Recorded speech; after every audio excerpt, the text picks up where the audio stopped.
Good day, my name is Bluesuit and today I'll be going over my Chak build guide for Outward the Three Brothers. This build heavily utilizes Outward's newest skill tree, the Primal Ritualist, in conjunction with the Hex Mage and Philosopher trees.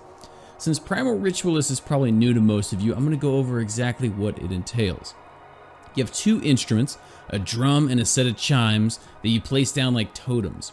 When you strike these instruments, they send out homing missiles to do damage to all enemies. The chimes are lightning and the drums are ethereal. These missiles can be dodged by extra slippery combatants, but each time a missile lands, that instrument will gain a charge, and each instrument tracks their charges independently. You also have two mutually exclusive skills. One is called Reverberation. It allows you to quickly recall your totem, and when you do, it leaves behind a blasting AoE effect, the size, damage, and duration of which depend on its total collected charges. The other skill, which is the one that we'll be using in today's build, allows you to heal your health and mana based on the total number of charges. You'll want to pick up all of the passives in this tree, especially Sacred Fumes, Battle Rhythm, and Harmony and Melody, as they'll make you a lot tankier and capable of placing instruments right next to each other. These totems' damage don't seem to be affected by damage modifiers, but the totem itself will block projectiles. The next major tree is the Philosopher Tree.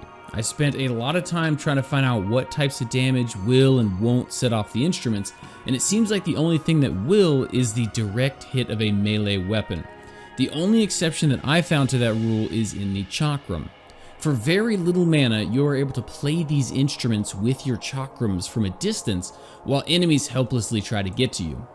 And if they step between you and your totems, you can potentially hit them multiple times with your chakram and trigger your instruments as well, leading to a ton of damage for only 5 mana.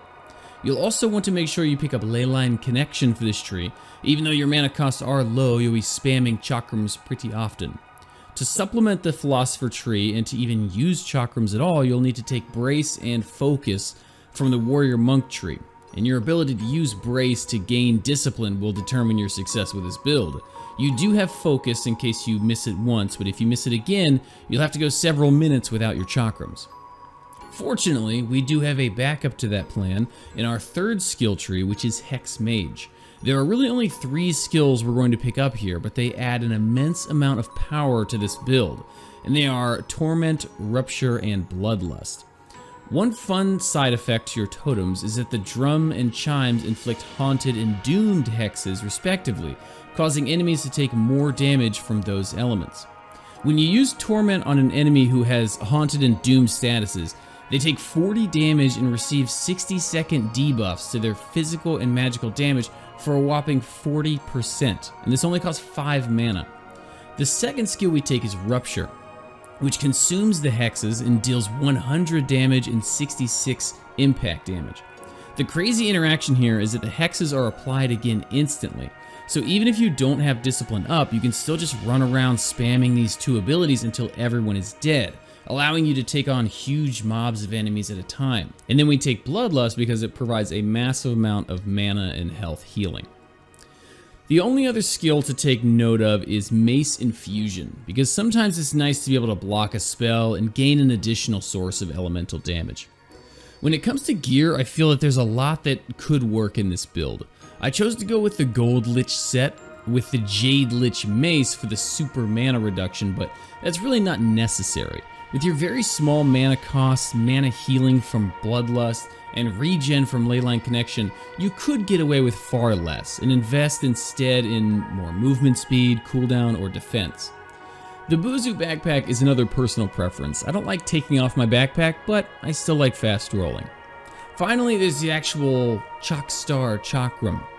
There is a new chakram in the Three Brothers called the Chalcedony Chakram, and it deals decent damage, adds frost damage to your repertoire, and most importantly, inflicts slowdown on foes, allowing you to more easily take advantage of their positioning during fights. The honorable mention here is going to be the Frozen Chakram though. Since it inflicts elemental vulnerability, it basically increases the damage of your totems and your hex spells by 25%. In fights, you'll generally only want to use your totems against 2 or more enemies at a time, since they have a base cooldown of 120 seconds. Once they're up, you'll want to activate Torment right away to sap your enemy's damage, and then after gaining discipline, just start slapping those instruments. I had a lot of fun with this build, and I hope you all enjoyed it too, or at least found it helpful.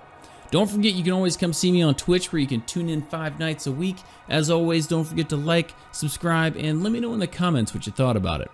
Until next time, peace!